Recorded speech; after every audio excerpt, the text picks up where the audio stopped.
our things, Paul and Tim. That's it. It's just three of us hanging out tonight. Ooh.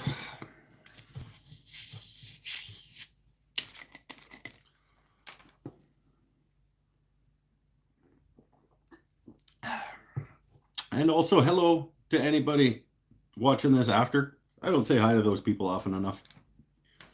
There are people who watch this not live. Hello, those people. Oh, I appreciate you also. Right hand shots here. That is Steve. Ends Print Company. I don't know if I know that name. Welcome. Do I? Did I just forget that I know you?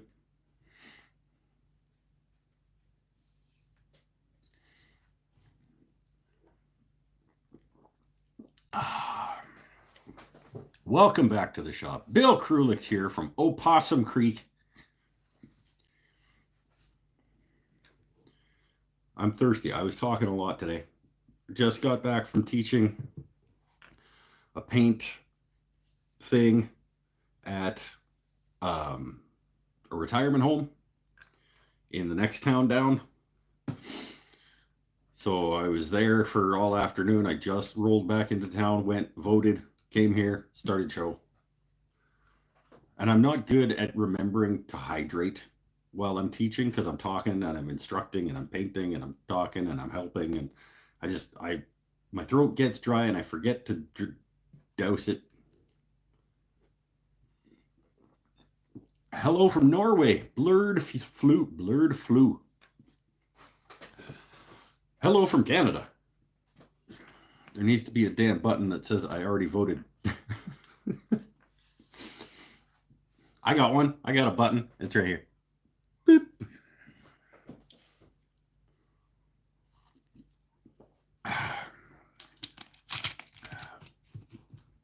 What kind of paint? What kind of painting was I teaching? Or what kind of paint is me holding up in the thumbnail?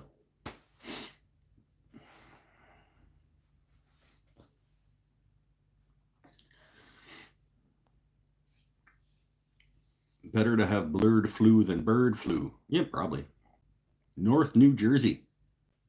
Hey!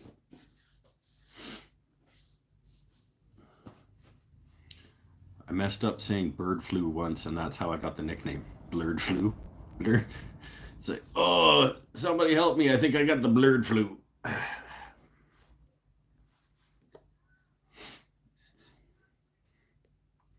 Teaching. I'll show you. I'll go get it from the truck. Hold on.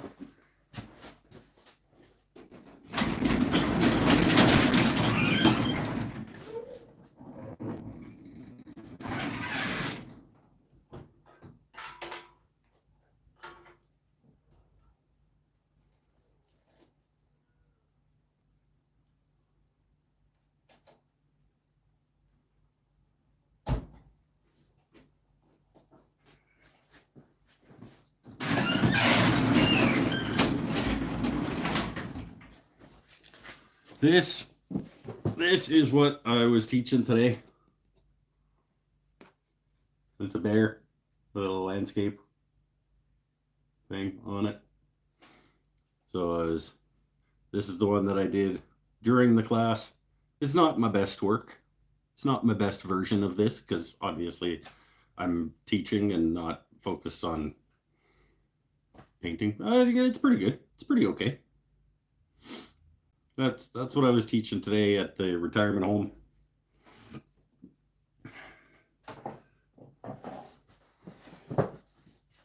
Dad got my name when I was born, and my dad lost when he and mom had names in mind. It was almost Anthony.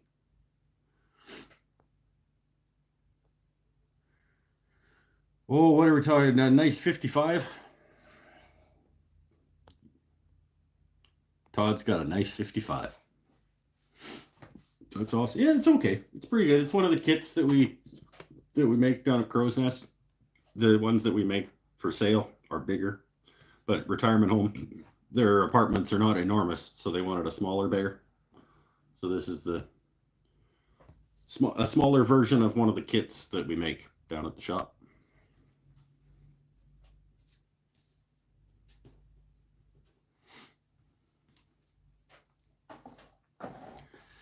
Paint by numbers. No, not quite. It's a follow along with me while we paint this together. There's an award-winning artist at the Crow's Nest, but Mike is teaching. I've won awards and I am an artist at the Crow's Nest. Therefore, we've had this talk. I'm an award-winning artist because I have won awards and I am an artist. Therefore,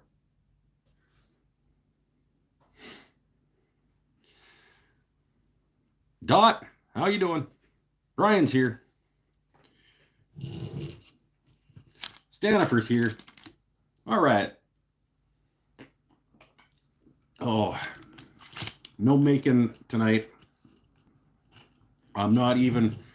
We talked about how tonight's show last week. We talked about how this week's show might be like some cleaning. I don't want to. I had too busy a day. I have not done enough in between shows either. Like all the boxes are still right here. So not gonna do much tonight. We'll sit and we'll hang out and we'll not drink and we'll talk about whatever you guys want to talk about, but specifically shop reno questions or whatever we can address those. Bowl turning speed run.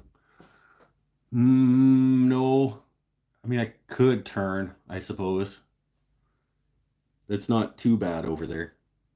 It's not awesome. Oh, I did make this thing. Remember how I was talking last week about these pen boxes? Or was it last week? Tuesday. The random Tuesday show.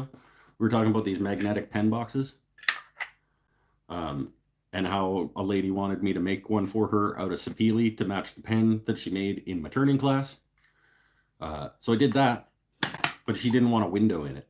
So this is what they are when we order them in to the shop. They're like, well, the magnets aren't awesome. They're just little. They're like 1/8-inch magnets in these guys. But it's a nice little box. So I made one out of sapele. It's unfinished, so it's not gonna be, it's gonna pop nice. That's gonna be beauty when I finish it. But we're gonna engrave like child's name and graduation date and stuff in it. But I went with 1/4-inch neodymium magnets. So it's a nice click, it's a nice secure click. And then, so pen goes in that. And then the top a little wider. So pen box done. I just need to tell her it's done so she can tell us what to engrave on it. And these are pretty easy. I think I'm gonna do these. I'll do a video on making these. And I'll make a batch of them as like sort of an upsell at the market table. Because, yeah, you buy a pen and then you buy a fancy little magnetic box for it. Loose fit. Your face is a loose fit. Laginess. What do you mean? That's nice tight fit. Or are you talking about the pen? This way. But what if you have a longer pen you want to put in there? It's not that much too long. I made it the same size as this one. Shut up.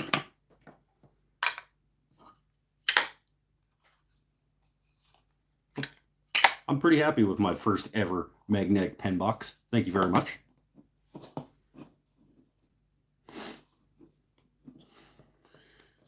Fearsome. Oh, look at that. He made one. That. Why? That's Matt. I was like, it just took me a second. It's been so long, my friend, that I forgot your name. That's Matt Sherborne.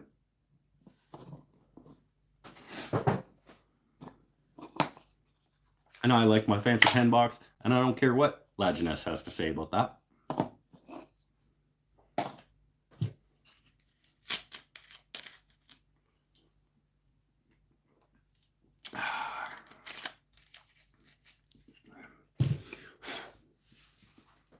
Yeah, just a couple of router passes and a little bit of table saw, and away we go.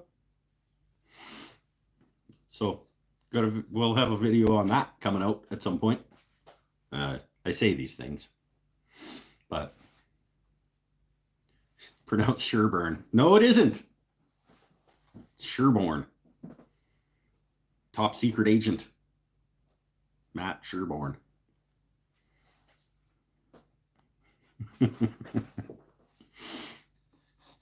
I have decreed.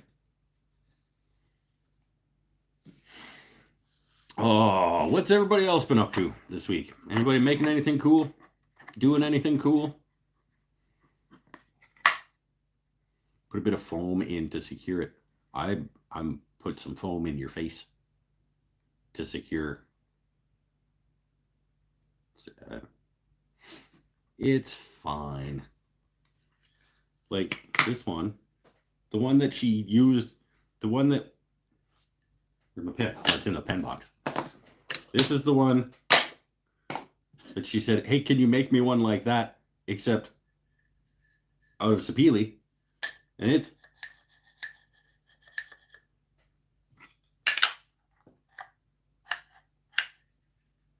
except it's got a little window. She didn't want the little window.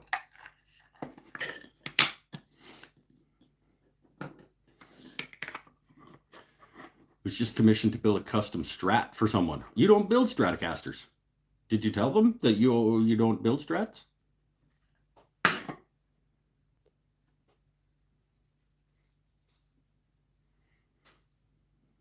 Tore the sheetrock off my kitchen wall. On purpose, for a reason, or because you got mad and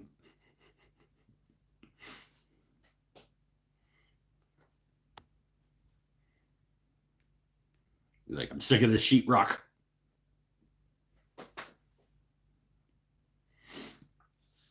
It's okay, Tim. We can't catch them all. What's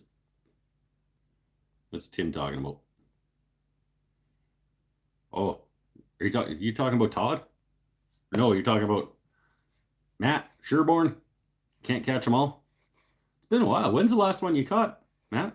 It's been a while.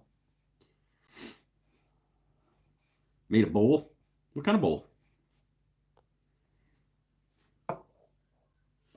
Studs are rotted. Oh yeah, you probably do something about that then. Been working on fixing the wall a car drove through. That's dumb. Car drove through a wall. I only recently learned how much variation there is between Strats and other styles. Saw a huge Strat, thick as heck, next to a skinny one with a very different neck. This thick as neck, next to a skinny, from the ash when they took down that tree in the park.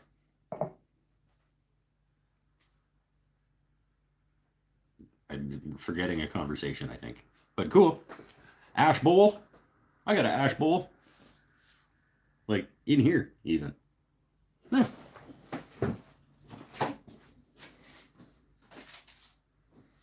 mean, this was the first bowl, first and only, I think, bowl that I've made on the Nova. We did this live a couple of weeks ago. It was ash.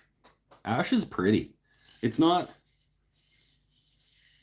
Ash is an interesting wood. In my experience, ash is an interesting wood because, well, like a lot of wood, you really don't know what you're getting into until you get into it. Like, this looked like a relatively boring piece of ash, but as you start exposing different areas and stuff, like, it can have some really fun things happening that you don't really expect. Like this one's got like a bunch of like little wavy, like almost quilty kind of areas in it and stuff. Yeah. And it looked really boring when I put it up on the lathe. I find ash more so than some other woods is like it has those really interesting things that are completely unexpected. Sometimes you can tell with a piece of wood like there's some cool stuff happening in there. But with ash specifically, I find that really boring looking pieces of ash can have really cool stuff happening in them.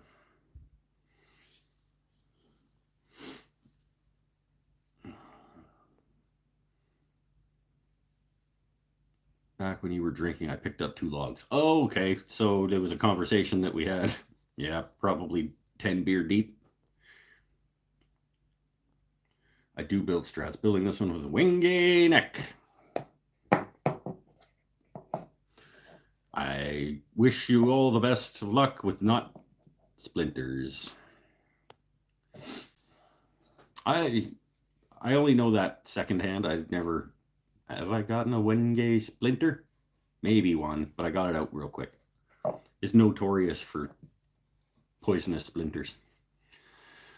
Like, have you ever worked with hemlock on a lathe? I don't think so. I don't think I have. We do get a fair bit of hemlock around here. I don't think I've ever spun one. Second guitar from this guy. He has had one of my tellies for about 4 years. Okay, cool. Repeat customer is always good. Everyone likes a nice piece of ash. It's true. It's very splintery, but I can get it smooth and safe. Mr. La Ti Da over there. Yeah, it's beautiful, and it shines up super nice.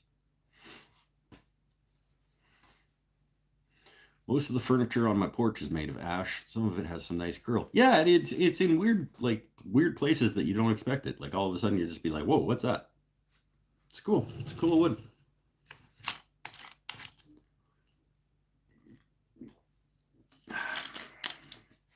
Speaking of what have I and have I not turned, did I tell you guys about the series that I'm going to start? Probably in January. Probably I'll start it in the new year.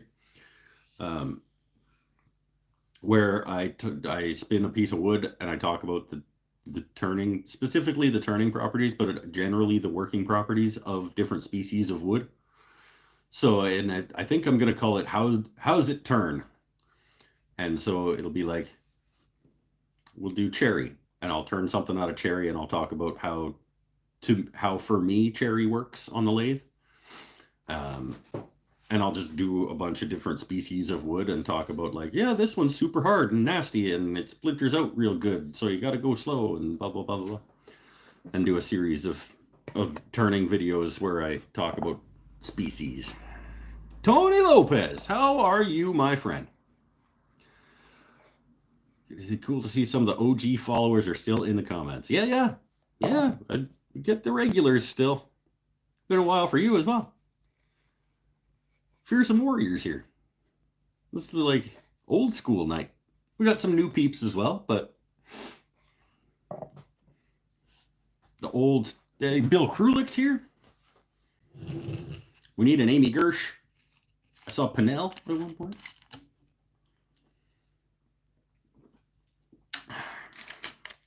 Purple Heart is...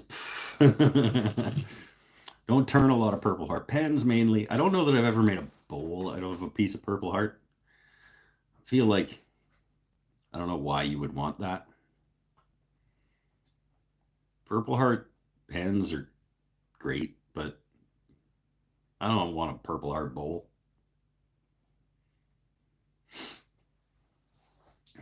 Is Pinnell still on the payroll? Pinnell is still my one and only employee.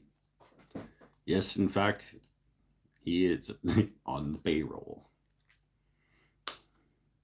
He's paid in appreciation. And he gets a percentage. He gets a percentage on all of my videos that get demonetized. He gets a percentage of those ones.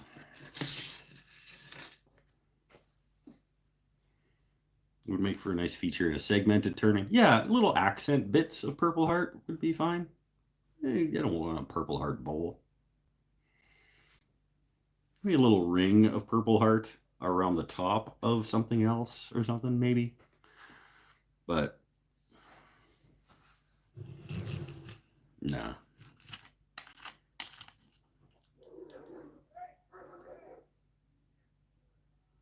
Some dog action happening outside. Let's do. Okay, let's do. Mike's never had this food before. Ready? Okay. I got something to try. All right. Cue the graphics department, everybody. Graphics department, you ready? Okay, go. Woo! Mike's never had this food before. Okay, welcome back to everybody's favorite segment, Mike's never had this food before. Today on the show, we are going to try the Brookside pomegranate flavored Brookside chocolate covered pomegranate. No, pomegranate flavor. I don't know what's inside these if it's not pomegranates. I think they would call them chocolate covered pomegranate. The pomegranate flavor tells me that maybe there are not pomegranates in here. Anyway, the Brookside chocolate covered something that tastes like pomegranate. Bite into Brookside dark chocolate and taste the difference craft makes. Ooh. Carefully selected combinations of fruit juices, flavors, and smooth dark chocolate for a truly unforgettable experience. Oh, I'm looking forward to the unforgettable experience. Treat yourself to this perfectly crafted pairing only from Brookside. Good work, Brookside. Of course, the wife just walked in at the graphics moment, saw that, judged me, and walked out. You tell wife that the graphics department is trying their best, okay? I have one guy on payroll, and he does spreadsheets. Okay, he doesn't do graphics.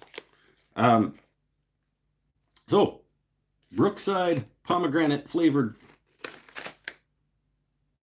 thing. Soft fruit flavored centers. See, they're really like dodging what it is that's in here. Fruit flavored centers covered in smooth dark chocolate. They won't say what the center is, but it's fruit flavored. Anyway, this is the pomegranate. It's got high in saturated fat. It's like a Health Canada label. Health Canada has declared that you must put this. That's how bad these are for you. They have put, like, Health Canada put a warning on it. High in saturated fat and sugar. Good stuff. Okay, well, let's go. Brookside pomegranate. I got the blueberry. I got the acai and blueberry as well. But we're going to try pomegranate tonight. Tear strip. Good stuff. Resealable. I do like resealable bag.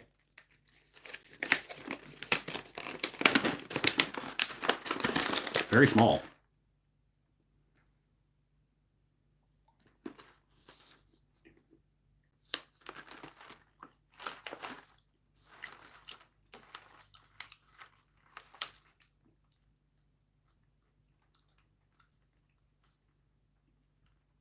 That's pretty damn good. That's good quality. Like, the chocolate is, that's a quality chocolate, actually. I'm not expecting this. I got this at Walmart. I want to know what's inside. Hold on. The Mike's Wooden Things and Stuff marking knife.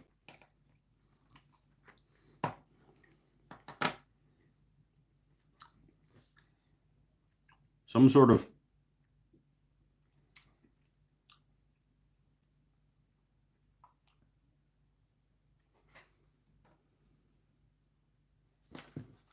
let's get the chocolate off it. see what these are. It's like a little jelly nugget. Like this little, never going to show up for you guys. It's like a little jellified nugget. Do just the jelly nugget.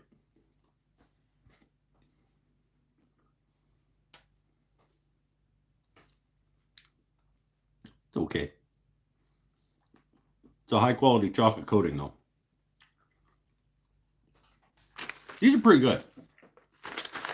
I think these were, the reason I got both of the flavors is because they were 2 for something on sale. Like it would be 2 for, wasn't cheap. I think they were maybe like 2 for $11.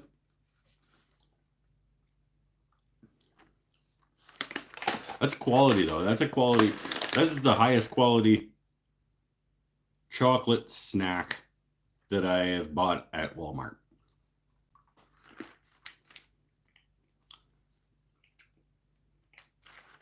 Brookside uses a high quality chocolate. You can tell. Probably why they're like this bag of thing. I don't know what they are regular price, but 2 for $11. So like $5.50 for 235 grams. That's quality chocolate though. Oh, Paul paid me. What? Look at that. To support the shop rental, specifically the burned out plug in the wall behind you, I'm gonna leave it because it bugs you. I'm gonna just like, I'm gonna move that because I'm gonna be over on the other side of the room doing the show after the shop rental. I'm gonna move that to the plug on the other side of the room so it's still behind me. Thanks, man. I appreciate it.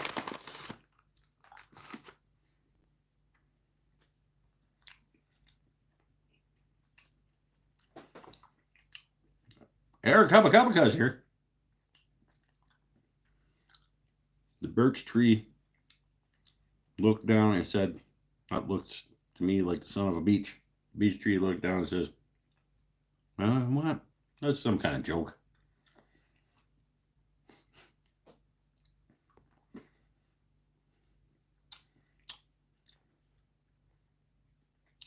Oh, it is a joke. They call it an expert as the woodpecker itself. It was the son of a birch or son of a beech. Ah. That plug always gets me too, being an electrician. I like that it bothers you guys. I'm curious now how many outlets are available and if they're all on one circuit breaker. The whole shop was on one circuit. And then I added 1, 2, 3, 4, 5, 6 more circuits. 3 more sets of plugs, each on 2 circuits. So now the whole shop is on 7 circuits.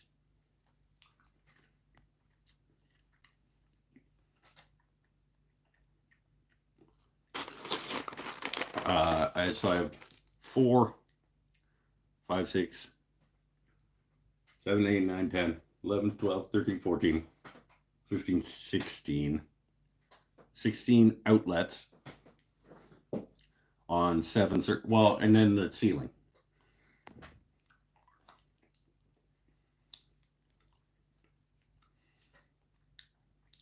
With Latinus's address, I will have him. I have to send him the Christmas box.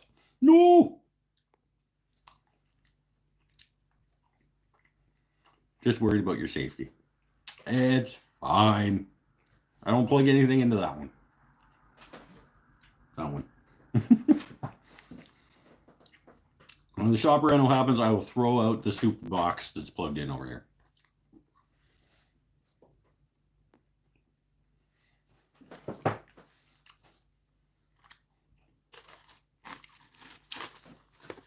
Makes me wonder what you had plugged in to draw that much current. I think I found this little 6 adapter thing.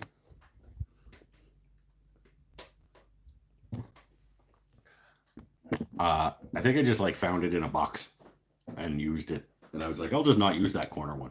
I don't think I blew that.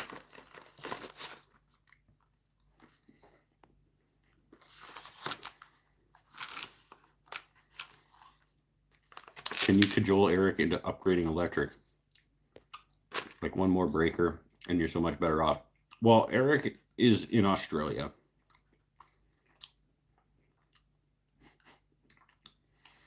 So probably not.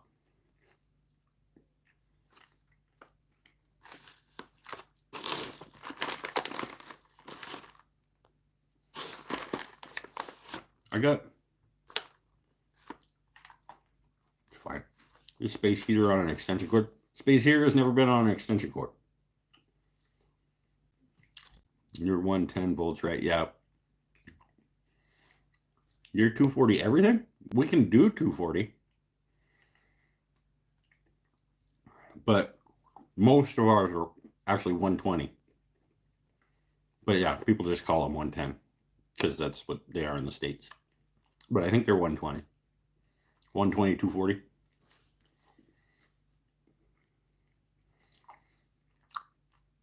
I used to power my whole shop on two 200-foot extension cords. Yeah, you can.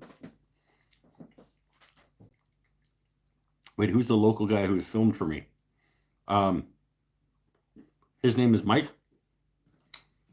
and he is not an electrician. These are good. Wait a minute. I haven't scored these yet. I just realized we've been having a whole nother conversation. We haven't finished the segment. This, the Brookside pomegranate flavored dark chocolate pouch. Pretty damn good.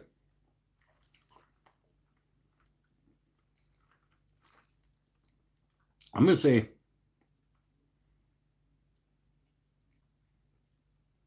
that's an 8.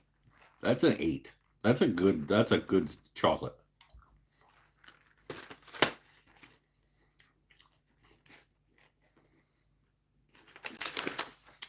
I gotta go with 8.2. That's a good one. I like that. Probably because it's so bad for you. Like when Health Canada has to like put a warning label on the thing.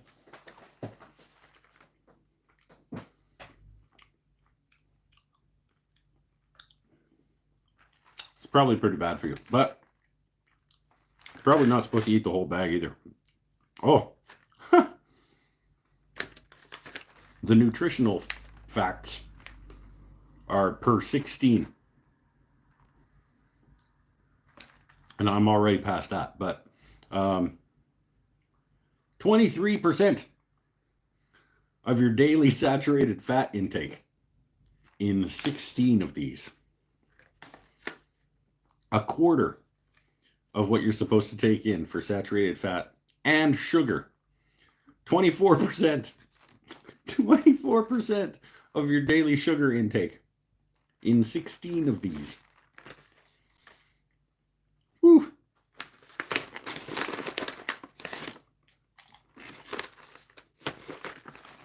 These are really bad for you. 8.2.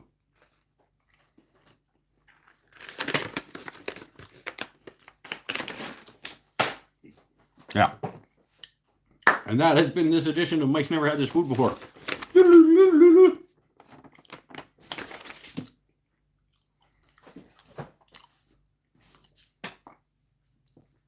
I'm remembering Cool Purple Wizard sticker. Can't remember his first name. Oh, I missed something. Oh, go to top chat or go to live chat instead of top chat. Haven't seen Peterson. He was here on Tuesday. And his name is Tyler Peterson.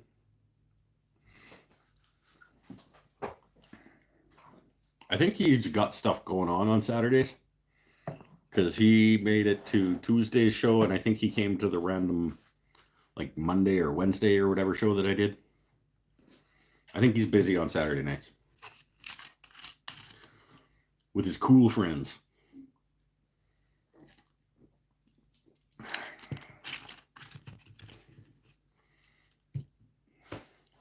But yeah, he's around. We talk relatively frequently, not here.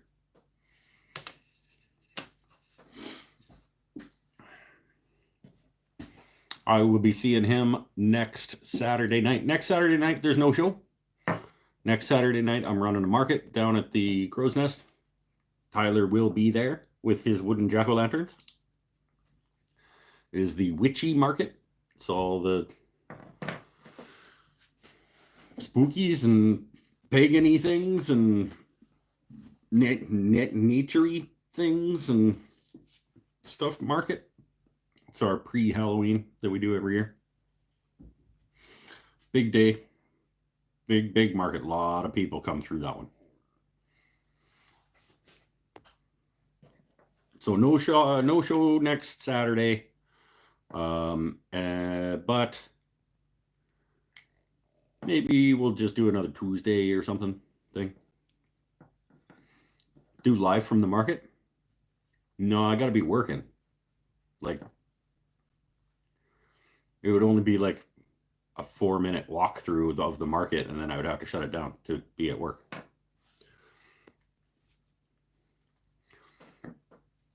There will be probably a live walkthrough of the market if you follow the Crow's Nest Artist Collective on Facebook. I'll probably do a live like, hey, just remember to come on down to the market thing over there. His mallet is hanging across the room I'm in now, next to the huge pile of shop. I got one of his right there. This is a Tyler Peterson.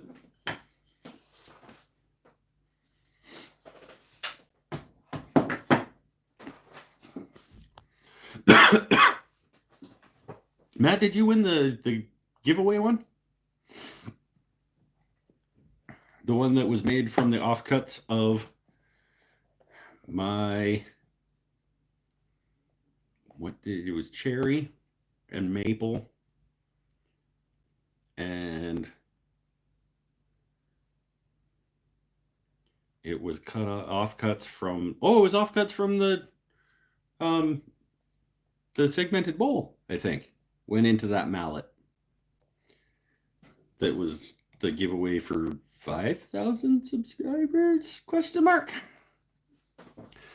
You are their social media outreach person, right? I'm not the social media person. I am the community outreach and events manager. So I do some of the social media stuff, but I plan the community outreach event stuff and the events that we put on and things like that. So I'm not in charge of the social media, but I do some of the social media.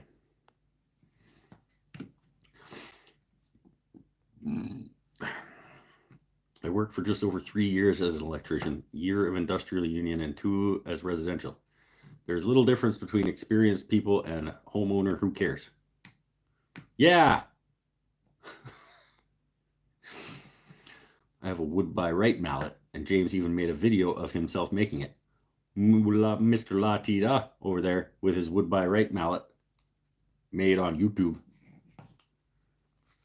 Well, whoever got that Tyler Peterson mallet has a video of it getting made also. I don't remember who won that, but because apparently Matt bought one. I'm trying to remember who won the mallet in the 5,000 subscriber giveaway. Well, Beckham won it, and then he gave it away. He was like, oh, maybe that was one of the things that he wanted. Because he won the whole prize package, and then he was like, I just want that. Give away all the other stuff to somebody else, and then we did other draws. I think maybe he won the mallet. Remember Beckham? Haven't seen him for a while. Traded some plain irons for the mallet. Otherwise, it never happened. Okay. What happened to a 10K subscriber giveaway? Well, I never said that there was gonna be one of those, but there will. I just don't know what it'll be yet, because I got to get the reno done, man. And I don't... the shop's gonna be shut down. I gotta finish all the stuff that I need for the Christmas market, and then I'm gonna have to shut down my shop for like probably a couple weeks because we're into rainy season now. And I'm not paying for a storage unit for all my stuff so that I can get it done quick. So I think I'm gonna have to do it in chunks. I think I'm gonna have to like everything comes down off that wall, the whole shop moves into this half. I do that half, move everything back and move everything over, do this side. So the shop's probably gonna be out of commission for most of November.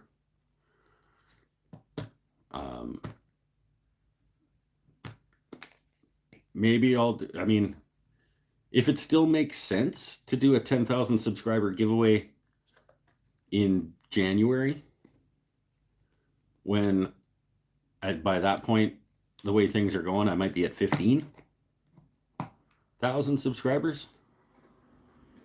Maybe. We'll see.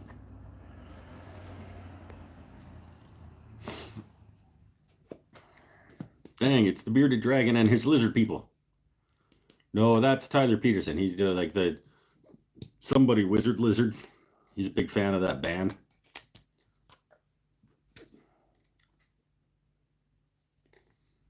So somebody lizard wizard. I don't know. They have too many frets in their guitars. That's all I know.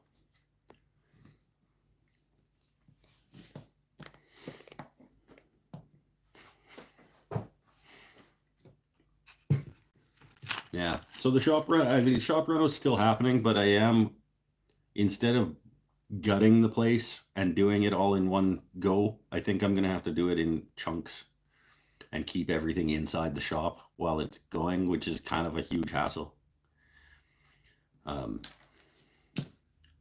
Honestly, it's gonna be a huge hassle to do it that way, but and take probably 4 times as long.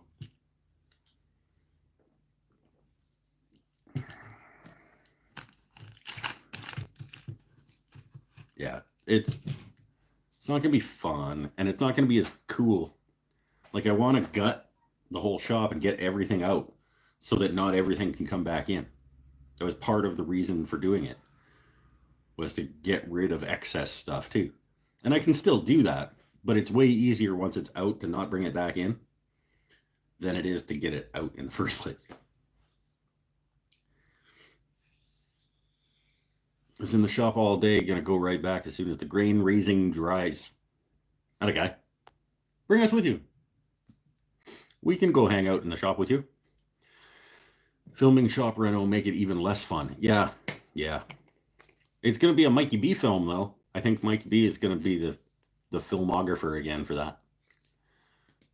I don't know. I might figure out a way to get a bunch of it out.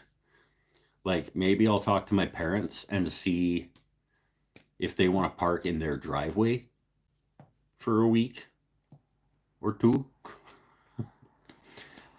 And then when there's a nice enough day to load up the truck a couple of times and just run stuff down and offload it into their garage. That's a pretty good idea. That's a pretty good idea. Maybe I'll do that. I'll talk to them and see how interested they are in having a bunch of stuff in their garage for a couple weeks and not be able to park in there. They're pretty nice. But that's really the only option I have in terms of like getting stuff out. And then I would have to stumble on a nice day or 2 in a row where I could wrestle everything down to their house. It's not that far, but it's like into the truck, out of the shop, into the truck, out of the truck, into their garage. What about the planes and saws? Keys. Yeah, I've got some totes. I went and bought like a 5-pack of totes that all of the little stuff is going to go into, and it can either go in the house or into somebody else's house. Like, I'm sure that kind of stuff, I'm sure my parents would be okay taking. But it's like the 1,000 board feet of wood, maybe not quite, a lot of wood. And the main tools are gonna have to stay in here anyway because I'm just not lugging them around. But like, so the bandsaw, the table saw, the workbench are all gonna stay. But like the cabinets off the wall, I don't want those just banging around in the middle of my shop. But all the little stuff can get into totes and then stored somewhere, not too badly. But it's like the medium sized things, the wall cabinets and the wood. The wood is a big one. The wood, the wall cabinets, and like the medium sized tools, like the stationary sander and the drill press and the jointer and the planer and stuff like that just like I don't want kicking around in the middle or being shimmied back and forth all over the place. If I can get that, yeah, I'm gonna talk to my parents and be like, I just, even just a week to get the place gutted and painted, or yeah, gutted and painted and put it all back. Pods are expensive. Oh, is it? Why didn't you rent one of the portable units, drop it in the driveway? 2 reasons. A, they are expensive. Just for what I need for like a couple of days worth of it being in my driveway, it's way more money than I want to pay for it. Plus, there has been discussion with people who know this type of stuff about whether or not they would even be able to drop it in my driveway because of the slope of my driveway. Like they might not actually be able to put it there or pick it up from there. Looks like the ship already sailed, but why was the renovation needed to start with? Well, I mean, needed. It's the reason number one now isn't the same as reason number one when I decided it. Reason number one when I decided it was that I wanted better lighting. And so I bought a bunch of lights. And then I was like, don't put a bunch of new lighting in a dingy old shop that's seafoam green in patches that were painted around stuff. Like, so like the lady who rented this house before we got here and then bought it worked at the local paint store. So she would just bring home mist tints and like paint. So the garage is painted this like seafoam green, but she painted around whatever was like on the walls.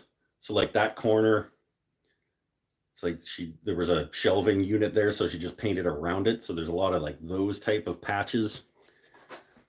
And the ceiling is seafoam green, and see around the power box, there's a big white patch over there. So it's like don't put brand new good lighting in a shop that you're gonna end up painting eventually. So then I bought a bunch of paint, and I was gonna at least paint the ceiling and then put the lights up. And it's like, if you're gonna paint the ceiling, don't paint the ceiling without painting the walls. And then it became like, okay, do a shop reno. But even shop reno is kind of overstating what's happening. I'm just getting everything out, I'm painting it, I'm putting new lighting up, and I'm moving everything back in. But when I move everything back in, I have some ideas about a new workflow redesign of where things are going to live. That's not that different than it is right now, but it is reversed. So everything is getting flipped to the other side of the building. So we'll be facing the other direction, but not much else will be different. It'll just be sort of like mirror image of what it is right now, kind of. Being able to move them into an island in the middle of the room and get full access to the walls would be fantastic. Well, that's what's going to happen with the main stuff, like the workbench, table saw, bandsaw. I can make a little island in the middle of the room and do everything else. But there's just too much to be able to move everything to the middle and still have any room to work around the outside. What's the cabinet next to the breaker box? Is it similar to the one next to the light switch? Sort of. It's just a plywood carcass that's face trimmed with pine or something. So like back when I first started woodworking and I needed some stuff to put some stuff in. It's just a 3/4 inch plywood box with one shelf in it that I faced with trim something.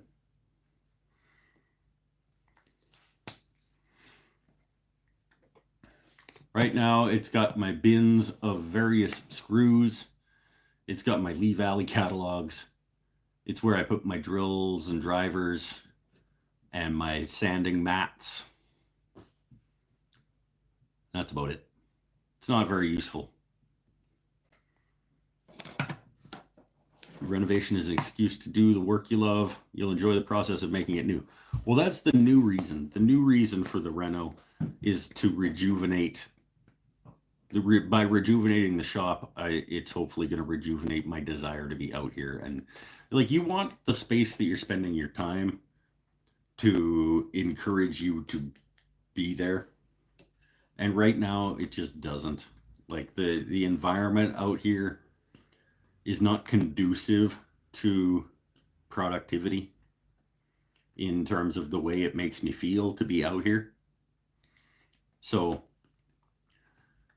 slap a fresh coat of paint on it, get it nice and bright, get things where I think they need to be, put some time into the shop itself to make the shop into a place that I want to be and be productive. Does the reno contain a new shop stool? Yes, it does. If so, can we expect a reveal video before 2035? No. The shop reno does include the shop stool, and that video is scheduled to release in 2036, unfortunately. There will be, however, at least one new tool coming into, like one significant new tool coming in post shop reno. It's also, the shop reno also involves properly having things dust collected. So I'm going to pipe the dust collection to this, what will end up being this wall of bandsaw,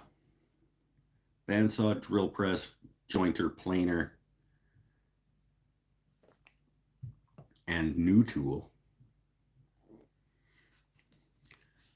And then I'm going to have the little dust collector dedicated to the table saw. Dust collector is why I was thinking second breaker. I like I said, I have 7 circuits. It'll be on its own dedicated circuit.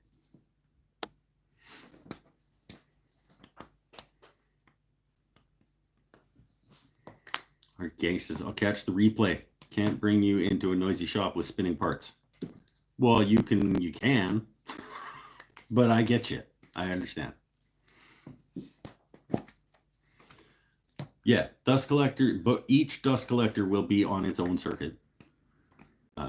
And then some things will be paired up that will never run together. So like, I can't operate the lathe at the same time as the table saw.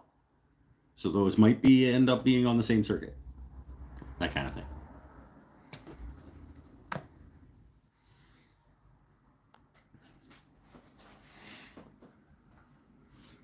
And this wall of tools, you can't operate the planer at the same time as the bandsaw.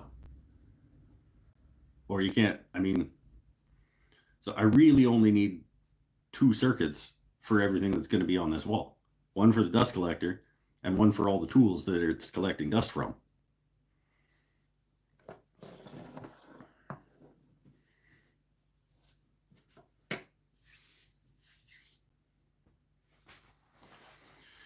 My 240 are all on one circuit except for dust collector. Yep. One day I would have a 240 circuit, probably for a dust collector. If I had a 240 circuit, I would probably buy a 240 dust collector and pipe my whole shop with that one dust collector. Florida bearded woodworker, hello.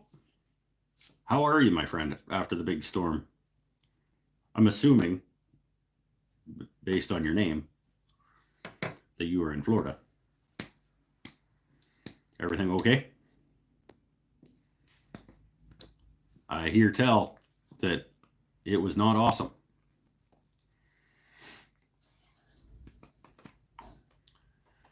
Who was it that bought the big jet dust collection system? I don't remember, and I don't know if it was that big from what I remember.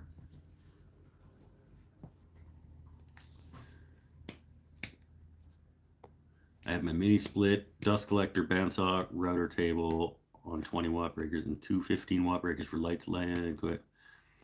It's a lot of information. I just got angry enough at myself and did the 240 circuit in under an hour. Had a 240 tool for a year before I did it and could run it. Yeah, well, it would happen. I would hope that it would happen a lot quicker if I had a 240 tool. Because that's probably what's keeping me from buying anything 220 or 240 or whatever. I just don't want to have to wire it.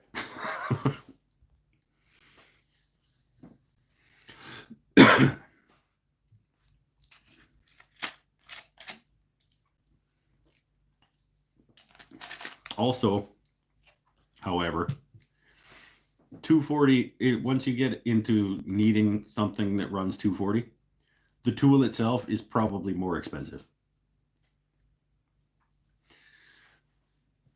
Because it's probably a bigger tool. Like if I got a table saw that was, where would you start to need 220? Like 3 horsepower?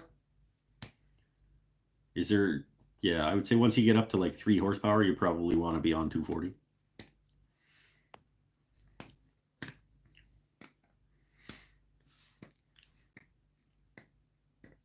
Jet Cyclone 2 horsepower, bought the lathe and air filter, ceiling hanger all at once. Oh, so it was you.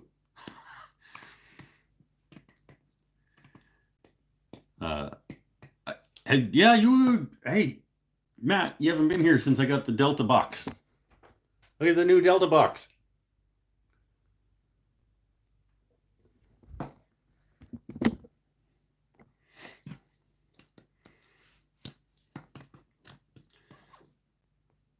I was out mowing, thinking about your video. You said you would drink, forget the sadness, then you continue to drink the sadness, cry on the floor. Think of a man that would make one hell of a song. Oh yeah, it would. Yep. Made sure to run 240 100 amp to my shop. Well, if you're starting a shop from scratch like you were, if you're building an outbuilding for a shop, yeah, you would want to wire it properly. If you're using the garage of your house that was never intended to be a shop. My bleeping hanger box is on the floor still. Hey, I win. Applause here too.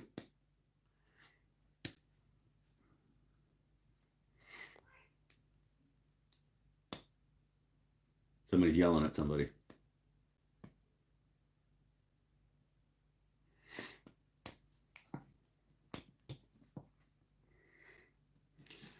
My 240 stuff was the same price as what 120 would be because it's the same motor, just changed the wiring configuration. Oh, okay, yeah, I know that you can rewire my table saw can be rewired for 240 as well.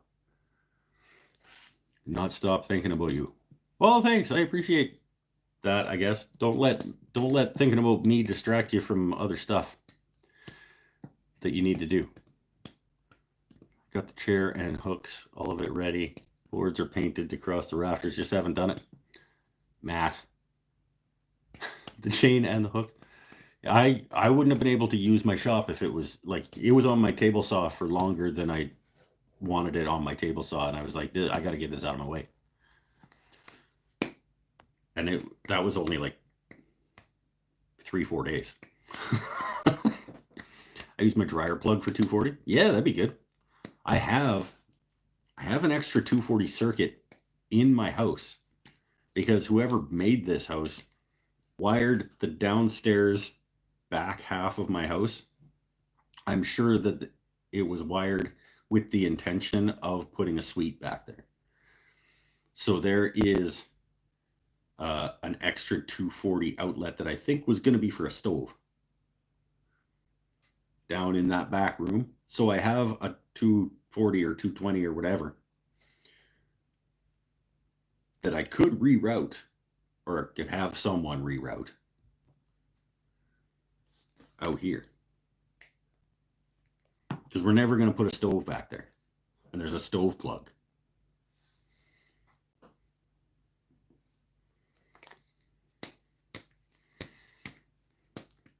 I don't know enough about electricity.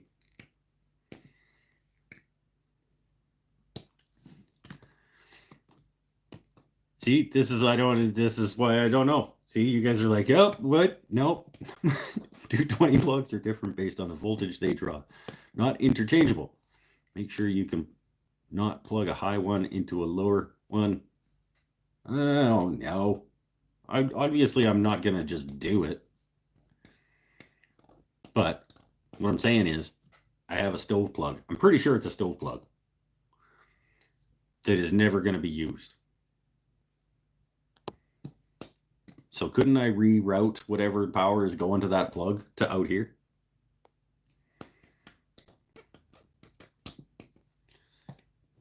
Stove plugs are 50 amps. See, these are just numbers for me. I don't know what that even...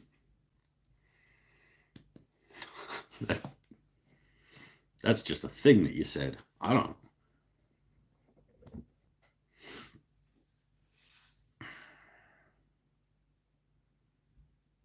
Works for my 18-inch bandsaw, my 8-inch jointer, my 3-horsepower saw stop. Yeah, like I said, if I had a circuit, I would probably just go buy a big 3-horsepower dust collector and pipe everything to it.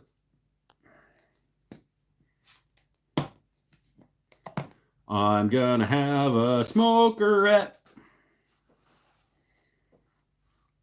My bad. Amps the current, the draw, the hunger of the motor. Those aren't sentences. Use your words, Matt. Those aren't sentences.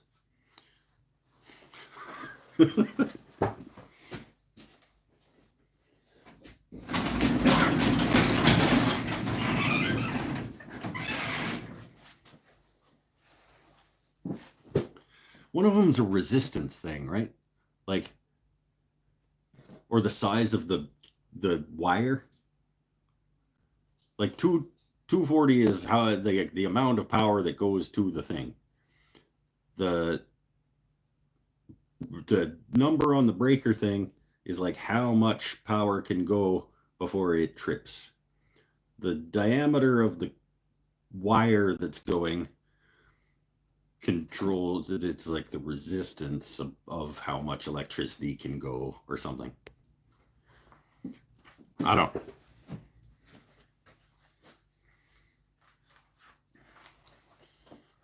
And then amps and volts and ohms and neutrons and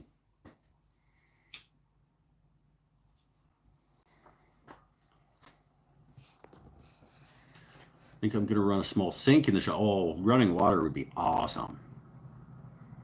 I was actually thinking even not like running water as in a sink, but like rig up something that where you have a big tank of water that maybe you have to refill once in a while, but like a tank of water hanging on the wall with a spigot, like even one of those like blue camping water jugs with a tap on it that could just hang on the wall over there with a bucket hanging underneath it or something would be good.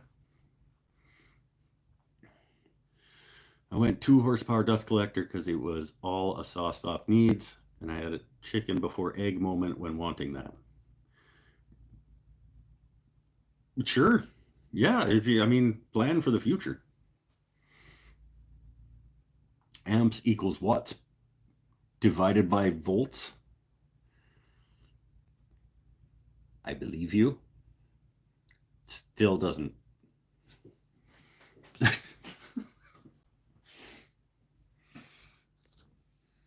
You need 10 gauge wire for 30 amps and 6 gauge wire for 50 amps. And you turn it all around. That's what it's all about. I have a shop sink next to my washer dryer. It's awesome. Well, I have a slop sink just inside that door, which is beside my washer and dryer. So it's not a huge deal to go use the sink that's like literally 9 feet from my outstretched hand. It's just through a door and then around a corner. So, I mean, that's why it hasn't happened yet, because it is literally just maybe more than 9, but like not more than 12 feet away from my fingertip right now.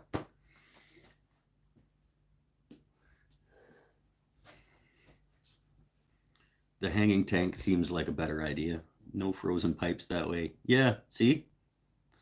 That's like I don't have to plumb anything. I could just put one of them camping tanks or things on the wall with a spigot on it that opens and closes with something to catch extra. You learned something today. Look out!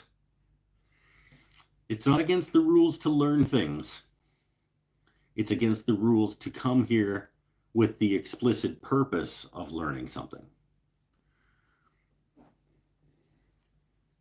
It's don't come here. It's don't come here to learn, not don't come here and learn. Okay, you can come here and learn, but don't come here to learn.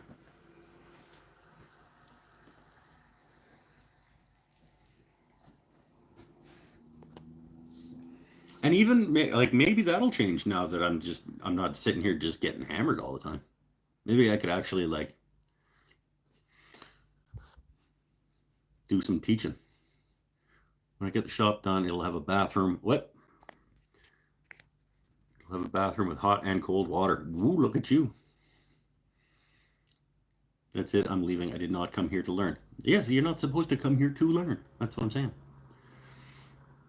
Hope next summer I get rid of more junk in the garage and that stuff is usable. It's a death trap out there. I cut in driveway and do glue ups in my living room. Whoa. Sanding on my patio. Oh God. Oof. Yeah. Let's get that figured out.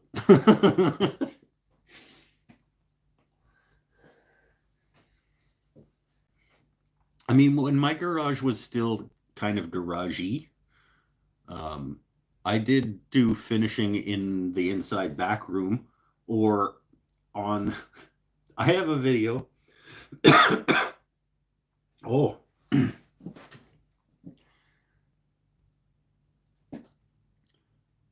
17 Mike's Wooden Things and Stuff points. Ready? Somebody's going to get some points. I'm giving out 17 Mike's Wooden Things and Stuff points to anyone who knows which video I did the finishing, the pre-finishing. So the finishing of the parts before assembly. I did a pre-finishing section in one of my video of the parts, and I did them on the trampoline in my backyard. What video did I pre-finish the parts on the trampoline in the backyard. Whoa.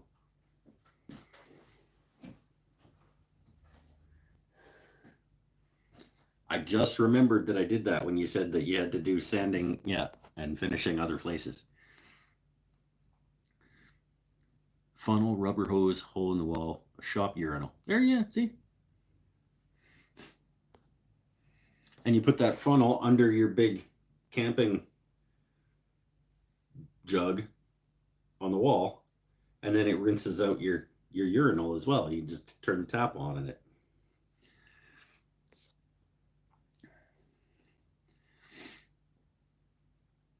Nope.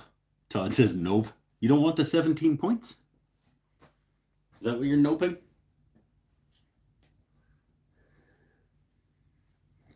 I have a build video where I pre-finished the parts before assembly on the trampoline in the backyard.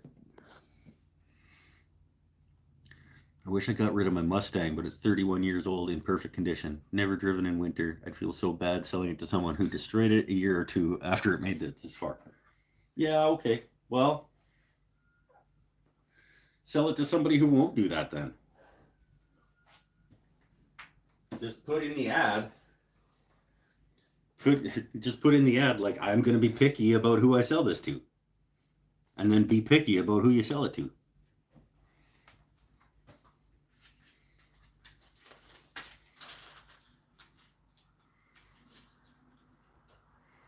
I'm going to have 2 to make up for lost time because I didn't get to smoke enough today. It's stupid. I feel stupid about it. Yeah, I feel stupid about lots of things. Can't go through life worrying about feeling stupid.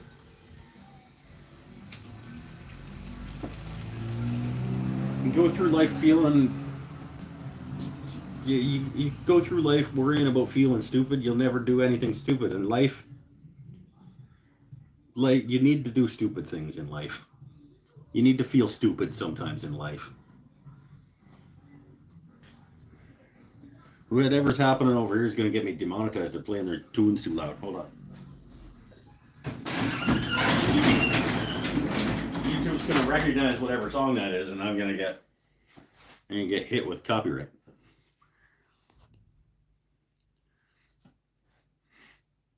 I started it today and went around the block. Yay, there you go. Not a guy.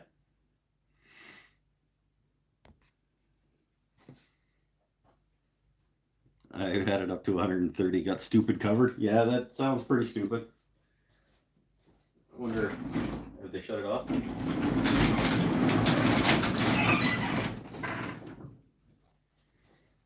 The worst part is that I would have got demonetized for that music. Wasn't good. I don't know what it was, but it wasn't good.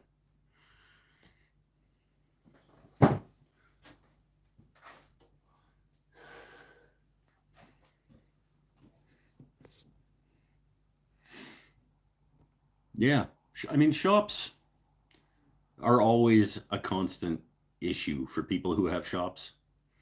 It's never going to be done. Like, it's never going to be exactly what you want. But as long as you're constantly working on making it a better space than it is currently, you're moving in the right direction. I mean, it's the same with us as people. You know, just worry about improving. Don't worry about not being good enough. Just worry about being better.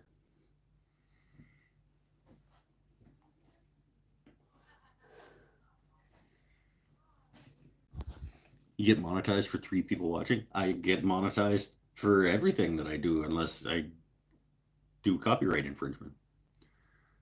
I'm going to make, well, other than the $20 that Paul made me, I'll probably make $1 or maybe 2 off this video just from ads that happen after it exists on the internet.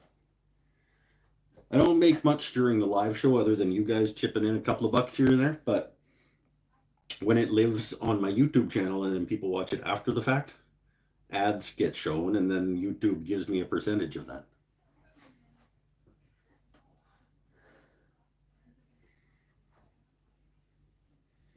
So yeah, I will get if I get 400 views on this after YouTube puts ads on it, I'll probably make a $1.50 or something.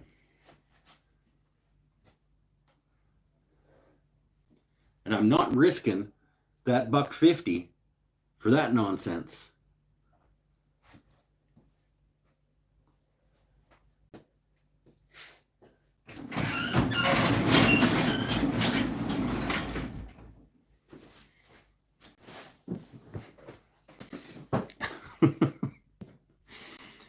I'm such a good friend. I block ads on YouTube so my friends can't make money. Yeah, but then you make up for it by directly giving your friends money. What's the signature on the wall behind me? This is my signature. That is my signature that I made stickers of back when I first started woodworking, and I was going to start um, I was making cajones. I was making hand drums, and that was going to be the logo that went on the front of my cajones. And it did, actually. I made 9 or 10 of them. My friend Paul Waldrop has one on his bandsaw, I think. Yeah, they're up here someplace. Yeah. They're right here. I had stickers made of my signature. And I've got 2, 3, 4, 5, 6, 7. I've got 8 signature stickers left. Don't know what I'm gonna do with them. But I want one. Jace, you want one? $100. Limited edition Mike's Wooden Things and Stuff. Mike's signature as a sticker. I figure I'll put them on something. Oh, maybe I'll get back into making hand drums and it can be the logo on my hand drums again. They were pretty good. All right, later, Kapla.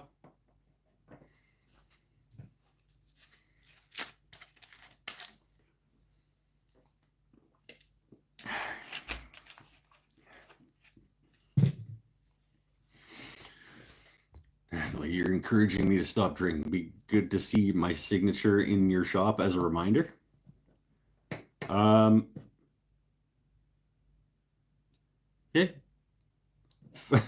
I don't know. I don't know how to make that happen. I don't want to say that you have to pay me, but things got to be for sale. I did pay money to have them made.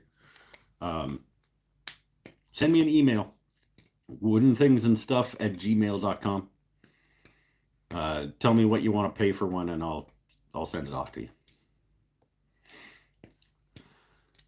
Because I've been watching him for 3 years, and all I've gotten is a Stanford coaster, a pen, and a signature, and I paid for most of that. And he also sends me stuff to turn. I've got numerous boxes of pen blanks from him.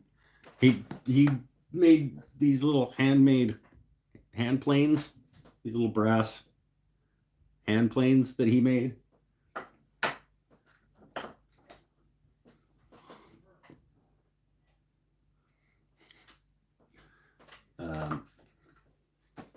Yeah, he's definitely his arrows in terms of contributions to benefits.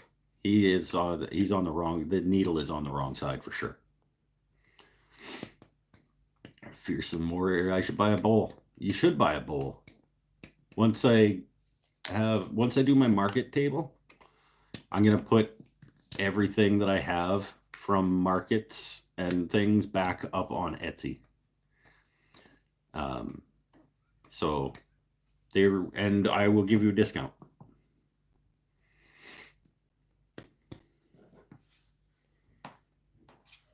Yeah. Once Christmas market comes and goes, everything will get rephotographed and put back up on my Etsy store because it's just sitting there empty. And I might as well be selling stuff there. Are you currently on Etsy? Yes, I am.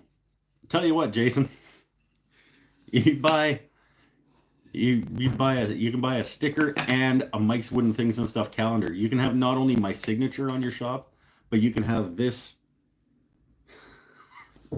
as a calendar. Do I even have one out here? I don't think I do. I made myself into a calendar. 2020, I think. Pinnell, what year was the calendar? 2020, 2021?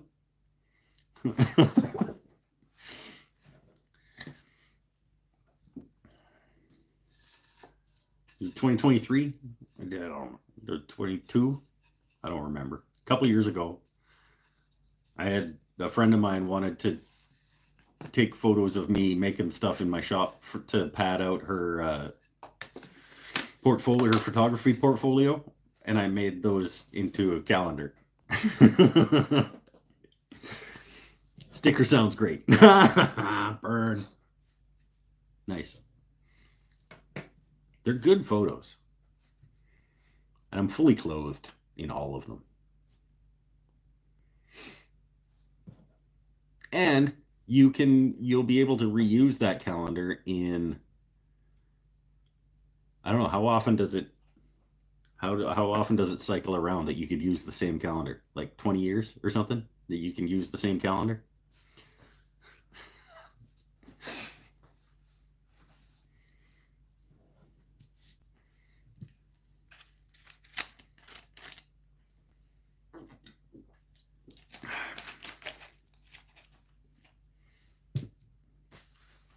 Oh,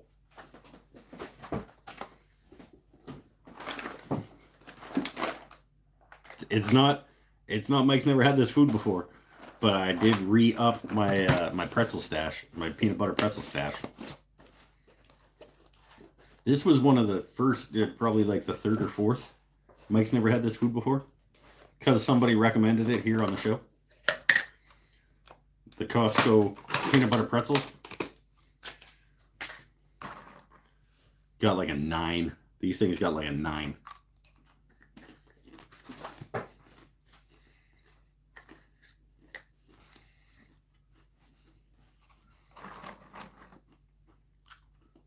These things are good. Last time I was at Costco, I got 3.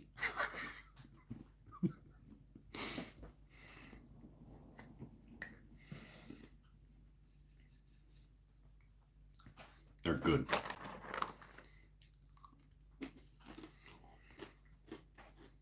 Buy what on Etsy? The calendar?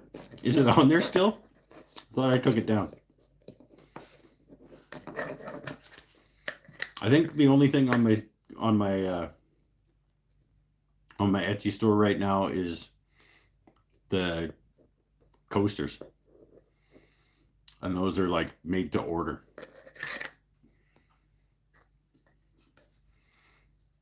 Calendars line up every 6 years or 11 years. Exception is leap years when it takes 28. 6 years or 11 years? Okay. Was the year of my calendar a leap year? I don't remember. Was it 2022? What was the calendar? Just found your channel recently. What are your primary projects? There aren't really primary projects. I do a lot of lathe work these days when I've got a lot of furniture pieces. I've got a lot of coffee tables. But I don't know, 4 or 5 coffee tables. I've got some cabinet builds, some like wall. This guy's on there. This cabinet is on there. That's a pretty nice cabinet. A few cabinets of that style. Some coffee tables, my kitchen table, some benches. My workbench is on there. A lot of turning projects. A lot of box type things. There's some like tool review type things that aren't really reviews. Uh, it's a mishmash. Here's a shop vac review video, but he does not show how to use the shop vac. First of all, it's not a review. And I did show you. I mean, I didn't show you how to use it. What do you mean you did show you how to use the shop vac? Just press the button to turn it on, and it sucks. Like, that's how you use a shop vac. I shouldn't have to show you how to use a shop vac. One of my most watched videos of all time was me taking that shop vac out of the box.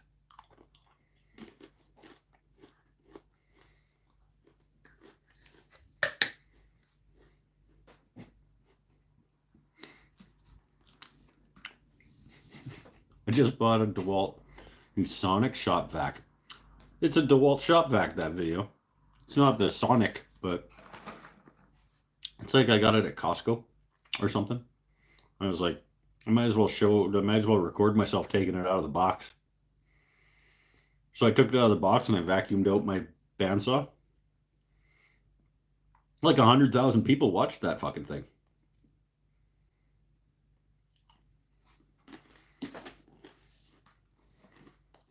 YouTube is stupid. Like, you spend a few months making a guitar by hand. A couple hundred people watch it. Take a vacuum out of a box and try it out for the first time, and then say like, "Yep, that's a vacuum." 100,000 people.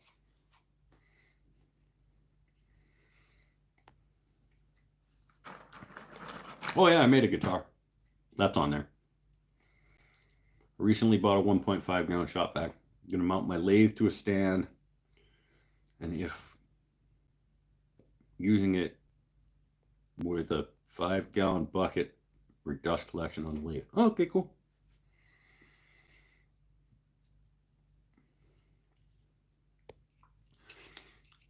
And just pipe it to your little homemade urinal, and it can just go right outside. Just started making bandsaw boxes. I've made one of those. I've made one bandsaw box. I should do more of those. They're fun.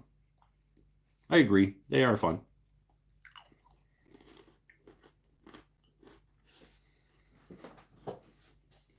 You play a little guitar? Right on. I also play a little guitar. I've made about 10. They sell so fast. Then you're not selling them for enough money. I'm only kind of kidding.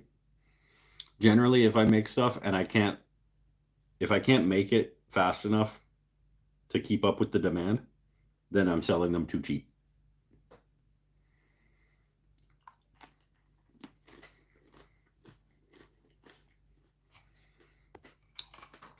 I play a regular size guitar, just a little. I also play regular size guitars, just not well.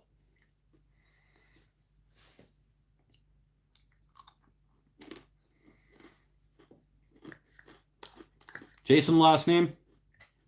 Where are you, my friend? Oh, are you? Did you say where you are? And I've already forgotten.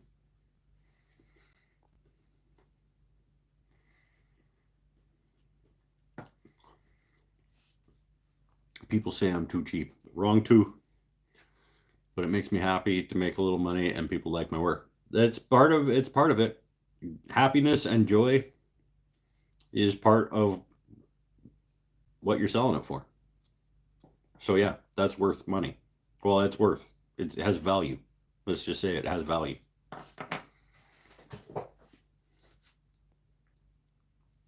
Ohio. I got a lot of Ohioites.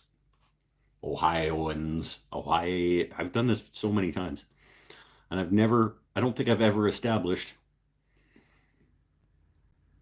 Even you guys, I don't think know. How do you say that? Ohioans, Ohioite, Ohioite. Like Michigan, they say like Michiganders or something. But Ohioans. See, it doesn't matter how you say it, it feels wrong. Ohioite feels wrong. Ohioan feels wrong. Ohioite. Ohio. Ohio. Ohioans. Ohioans would be good. You'd be like Zelda. You could be a Ohioan. Ohiolean. Ohiolean. I just think we should just start calling them all Ohioans and just start making random like didgeridoo sounds. Ohioans.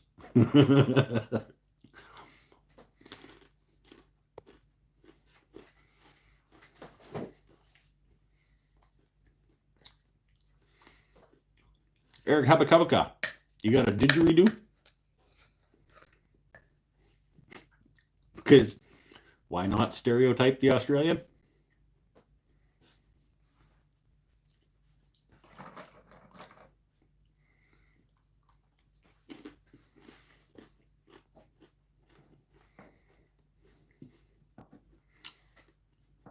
Ohioans.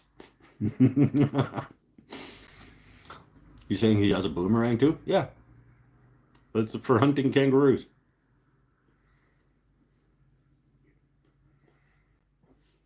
And giant spiders.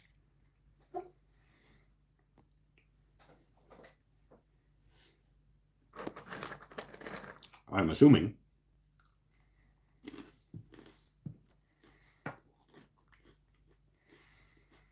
I actually play pan flute, hammer, dulcimer, and harmonica. Sweet.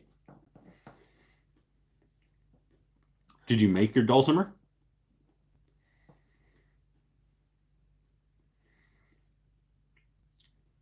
Definitely north of Texas, Paul. I was thinking about calling my shop Yankee Wood Shop.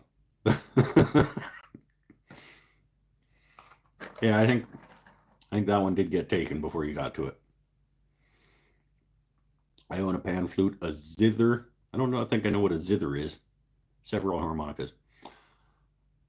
I don't know if I still have any harmonicas, but I have at various times owned various harmonicas.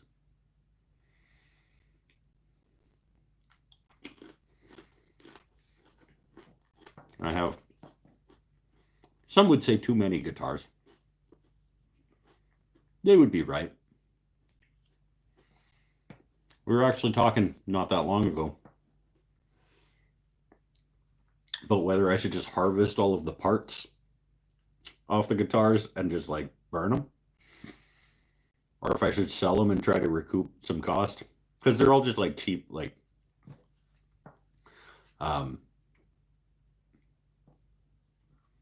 didn't get them at pawn shops, but let's call them just like cheap pawn shop type guitars. Most of them.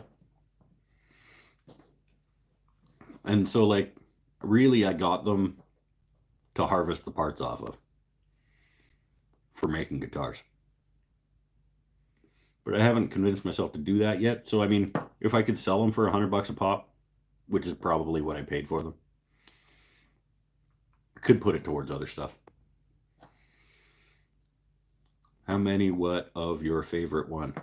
What kind of sentence is that? How many what of your favorite one? 7.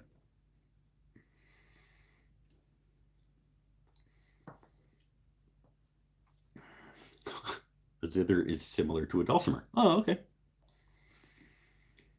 I have 8 guitars, built all but 2 of them, and only started learning how to play a couple months ago.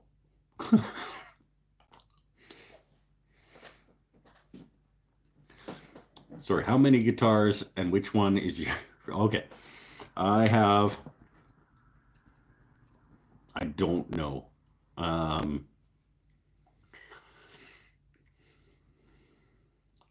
Approximately 12 guitars, give or take. My favorite one, there's two answers. My favorite guitar that I own is Dawn, which is the only guitar that I have made. She is not my favorite guitar to play. That would be my brand new one that I just got a couple weeks ago.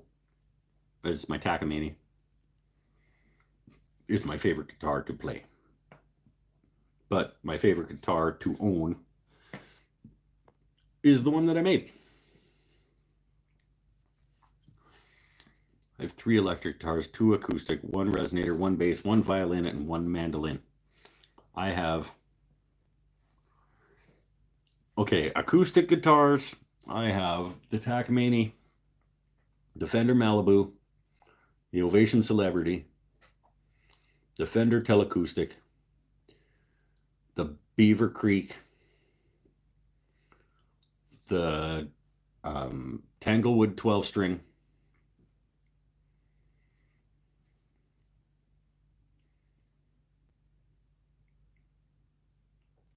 I think that's it. 6 acoustics, I think. The dumpster one, that's true. Never mind. 7 acoustics. Well, that's a classical.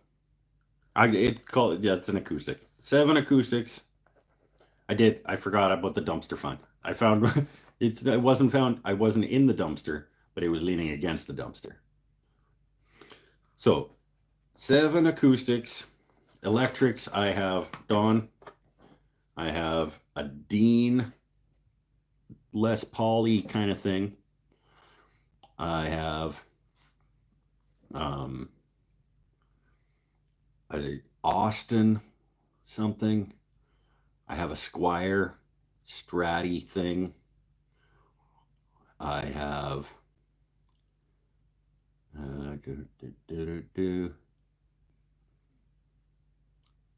another random red one that I don't know who made it.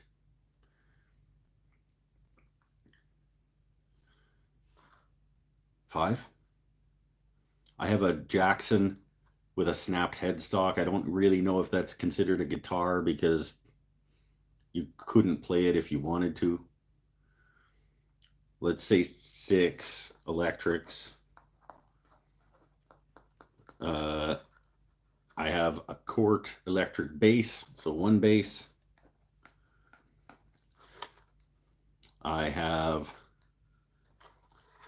about 4 ukuleles.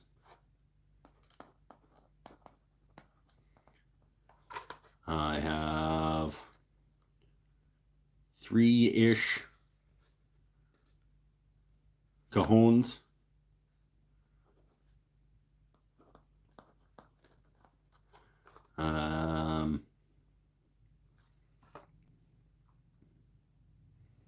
Probably have some harmonicas kicking around, some shakers kicking around. Those are the main instrument selection that I have. So 7 acoustics, 6 electrics, a bass, and 4 ukuleles would be the stringed instrument collection.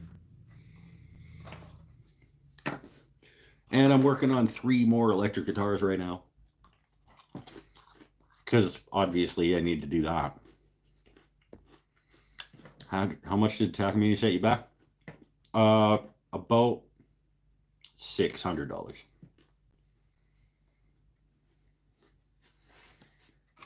It's not a super high-end guy,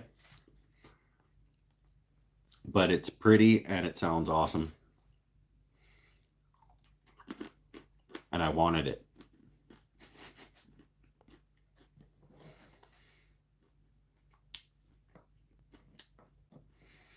I have 3 acoustics while we're sharing. Yeah, sweet. You're a woodworker. Fix the Jackson and make a video about it. I don't know, man. It's pretty. It's pretty. Yeah, it's pretty bad. I don't think there's a value there.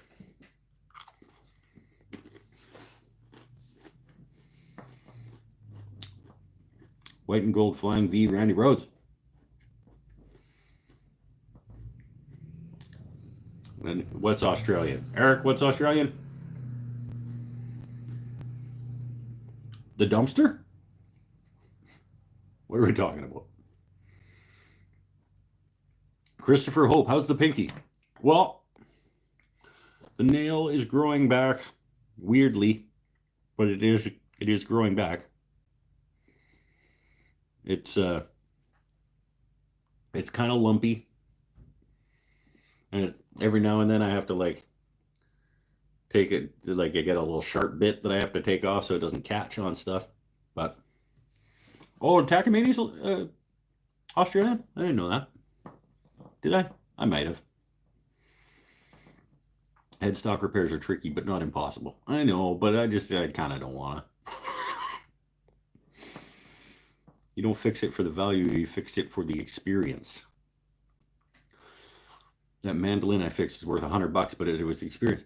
If I had a broken mandolin, I would fix it so that I have a functioning mandolin. There's not that reason to fix the electric guitar. Like, I don't really care to have the experience to fix it, and I don't need it, clearly.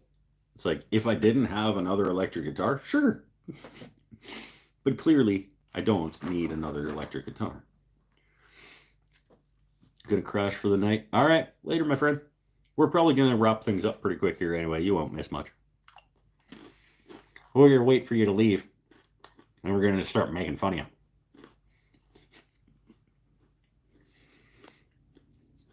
Probably not. Yeah, I mean, if I really wanted a Jackson, couldn't get one any other way other than fixing the headstock of that. But that's just not the case. If I had a broken mandolin, I don't have a mandolin. So I would fix it, and then I'd have a mandolin.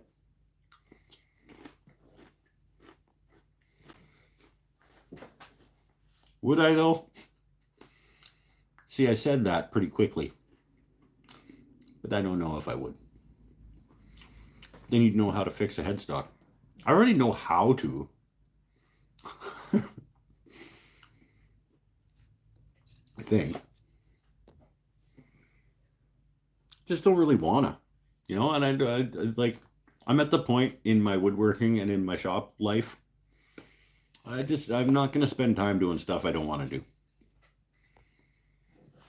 This has been cool. Have a great night. Keep your head off. Thanks for the inspiration.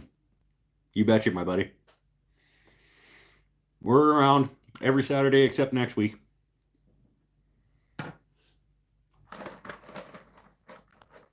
Fire me that email. We'll get you a signature sticker and maybe a calendar. And last week. Okay. Almost all Saturdays. We do this approximately 60 times a year. Okay, so we're around.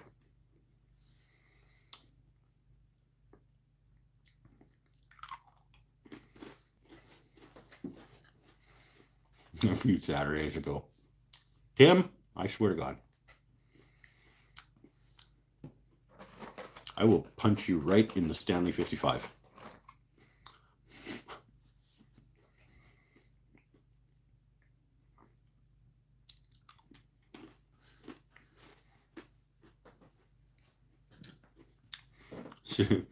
Autocorrect. Look and Foster do it. Howdy, guy.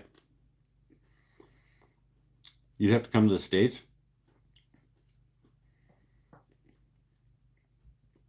I will get a pardon just to come and punch you in the Stanley 55.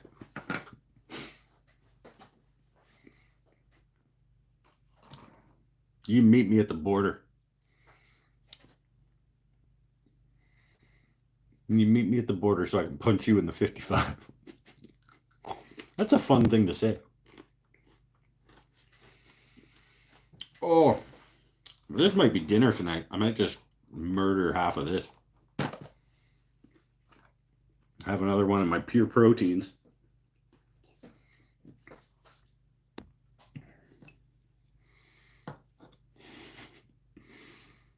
I made $20 tonight. I like that it shows me up here. Yeah, somebody gave you $20.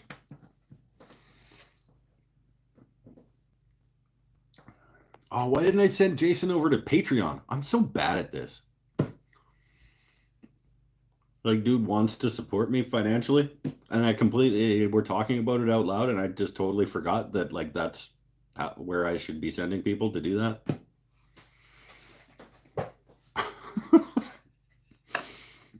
God, I am, like, the worst at content creating.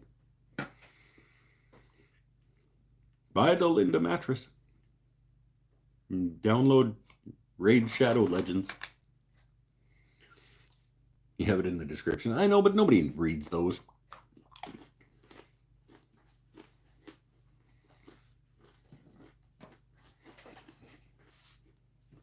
It's all good. So I don't do this to make money. Making money from this is nice. That's not why. I tell you what, if making money from this is why I did this, I would not do this. Because it is not. It doesn't make enough money to be worth it. If that's why you were doing it.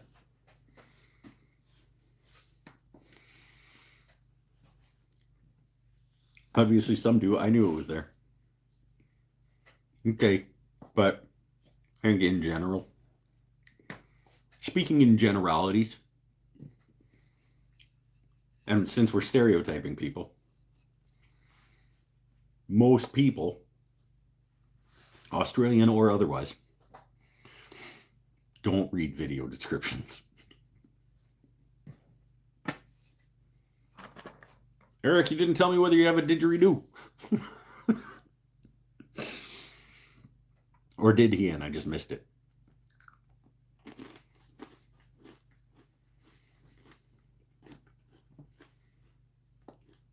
Anyway, feels like the conversation is slowing down. It's basically just me and you talking now, Tim. There are a bunch of people watching. I can see that they are watching. But, and it's not that I don't want to have conversations with just you. No didgeridoo. Oh, get on that, my friend. Live up to the stereotype. How dare you?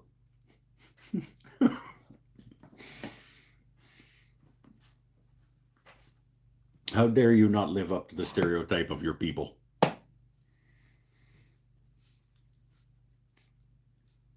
I hit the descriptions all the time so I can find what tools were used in the video, whether there is an Amazon link to support the creator. I should look into doing that. Apparently that's a thing that makes people money, is the Amazon affiliations. But I kind of don't want to send people to Amazon to buy things. Even if it makes me money, it makes Bezos more money than it would make me. And he doesn't need any more money.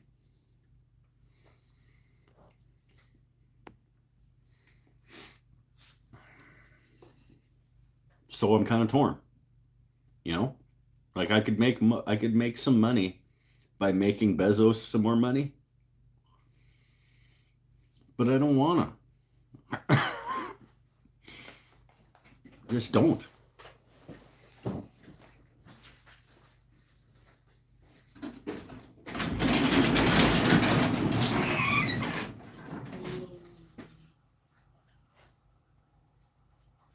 I'm putting the order here. Oh, okay. Yeah. Yeah, you can just leave it. Oh yeah. Yeah. Apparently, wife ordered skip the dishes, and I happened to catch the skip the dishes guy.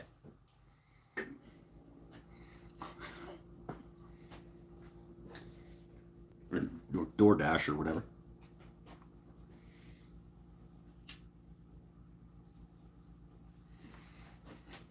I just opened the door just in time for the DoorDash guy.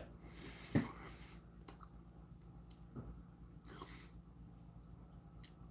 doesn't have to be Amazon, it could be Etsy.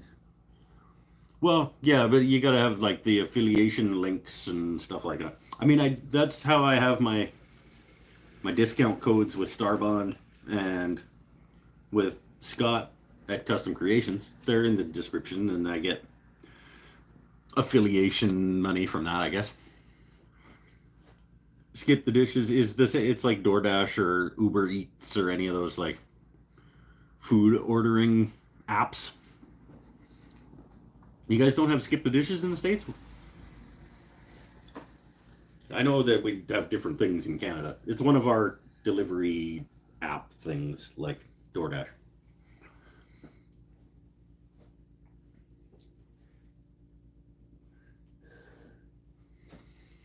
Like when you want McDonald's, but you're too lazy to go to McDonald's, you can pay somebody to bring it to you.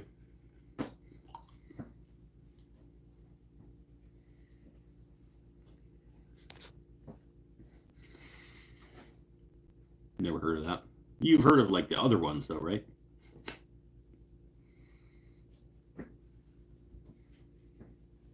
I know you guys have these food delivery things down there too. Like you're lazier, the Americans are lazier than Canadians since we're stereotyping people.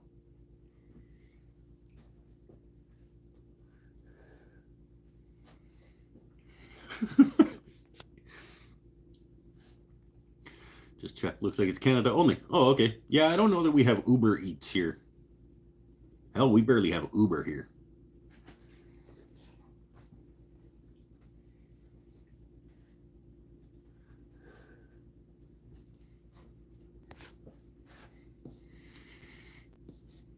You guys have Uber and Uber food delivery.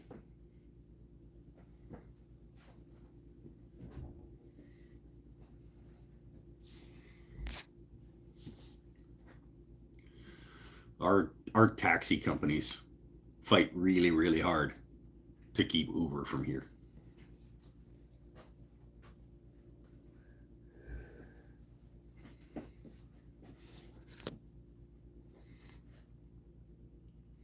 We only got Uber and Lyft in New York in the last few years. There was some stupid taxi. Yeah, right? I know. Like we just got Uber in some municipalities in BC, like this year, I think. And it's just like Vancouver. Pretty sure it's just Vancouver and Victoria that have it.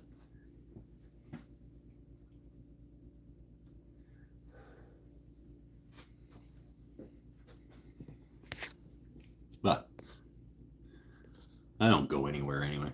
And now that I don't drink, I can just drive wherever I want. There's an advantage. Right? I mean, there's lots of advantages, but like there's another one. I can just drive whenever I want.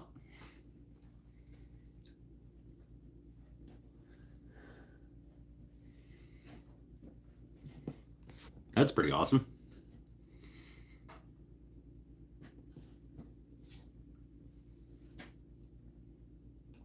Anyway, I think we'll wrap this up. We're almost clicking over to 2 hours.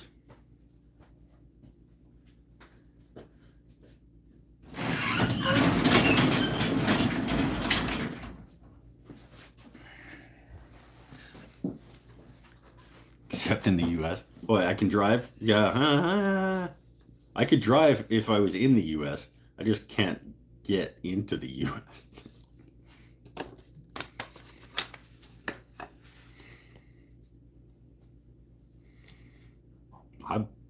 I'll meet you at the border. Bring your 55 with you.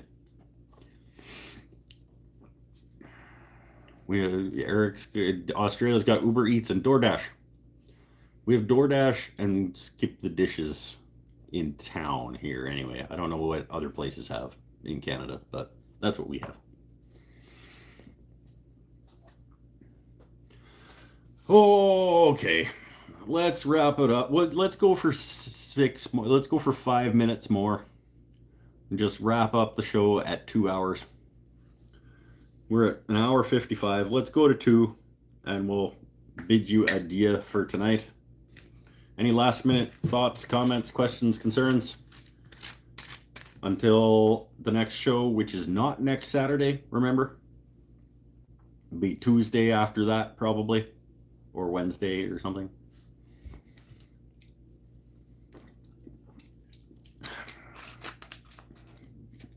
Day before Halloween, we can do a Halloween show.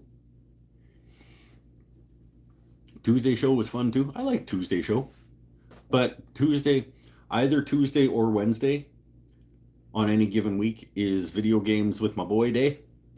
So whichever day we do that is not show day.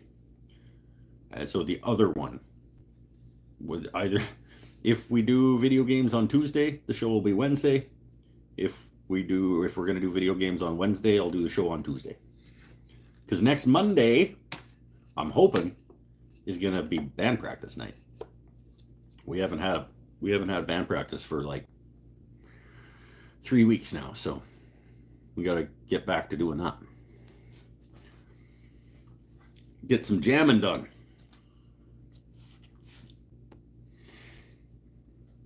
Oh, that'll be good. Hopefully we are all available on Monday to do jam. Oh, you'll laugh at this. I got rid of a few of my spoke shave. Hey! Traded them to my tool guy. $250 in credit. Okay, then what'd you spend your $250 in credit on?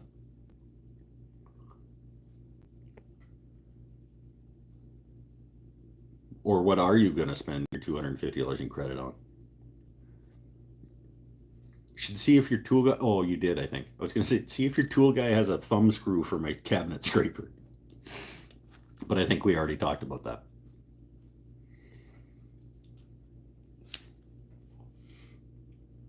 Saw. Sweet antique brace and a panel gauge. Oh, sweet.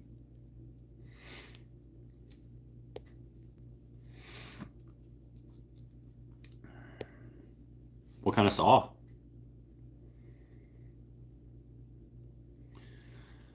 The 55 shined up amazingly. I was going to ask if it was all handwork with a bunch of steel wool.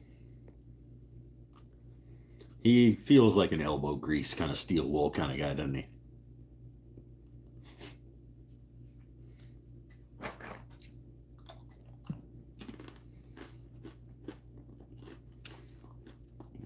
Jackson back when they were good. Dovetail saw. Okay, cool.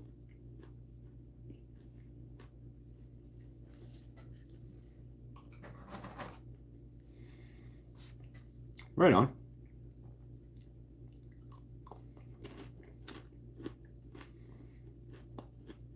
Oh, buffing wheel and rouge? Oh, come on.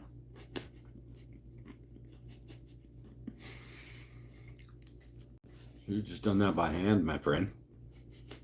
Don't. I would never want to do that. I'm totally kidding.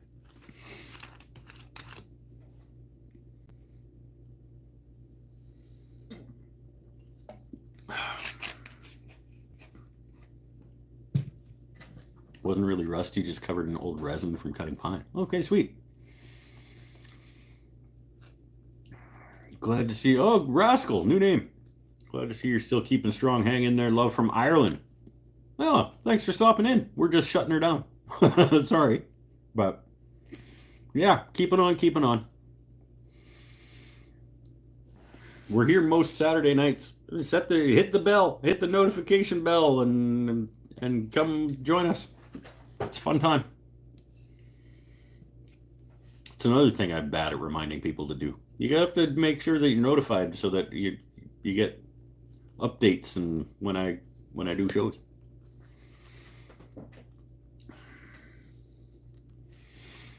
There was some handwork on it too, but mostly cleaned with the buffer because you're lazy.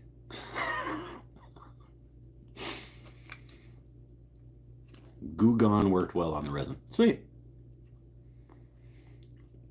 I should send you something to rejuve for me. Just for no reason other than that I don't wanna. I don't think I have anything that would be worth like sending in the mail 2 directions.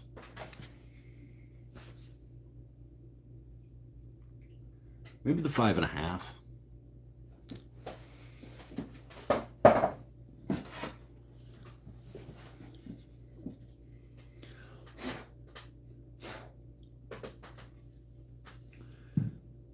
maybe the 5.5. You could do something. You could clean that up. That's not too bad.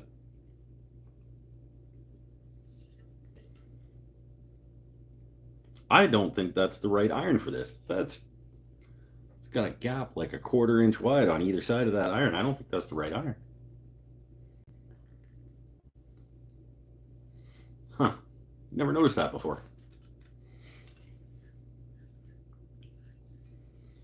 And again, I don't know that it would really be worth it to do, but maybe. Why not? I'll think about it.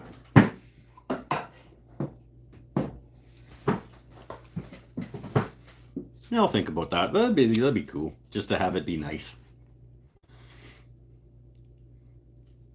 I've followed you for a while now, never commented. Just glad to see you looking happy, probably. Sweet, man. Thanks. Yeah, I mean, I don't know if happy's right, but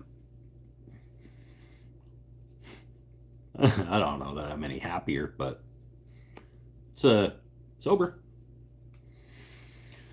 Hand it off at the border when you take the 55. That's what I'll punch him in the 55 with. I'll meet him at the border. I'll punch him in the 55 with my 5.5. Put a pen in the box with the 5.5 and I'll ship it back for free. Okay, that's a deal. Send me your address, woodenthingsandstuff@gmail.com. Do you want me to take it apart and individually pack each piece, or would you rather, like, I don't know about shipping planes. Do you want me to ship it whole or piece it out? Or you send me an email. We'll talk. woodenthingsandstuff@gmail.com. I'll send you the 5.5. I have your email. We've emailed before. I was probably drunk.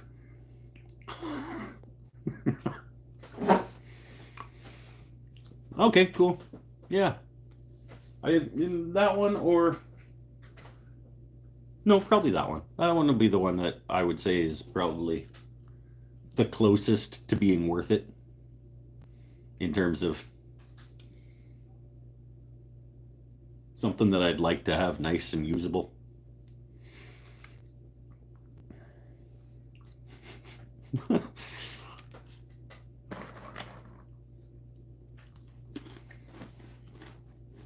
I'll toss a pen in there. Maybe a signed and branded business cards that I sell on my Etsy store for $10 each. I'll give you one of those for nothing. People buy those, by the way. I mean, it's a great way to just like throw a tip my way, even though it does cost me most of the $10 that they pay for it for me to send it to them. But give me $10, I send you one of those. You feel good, I feel good.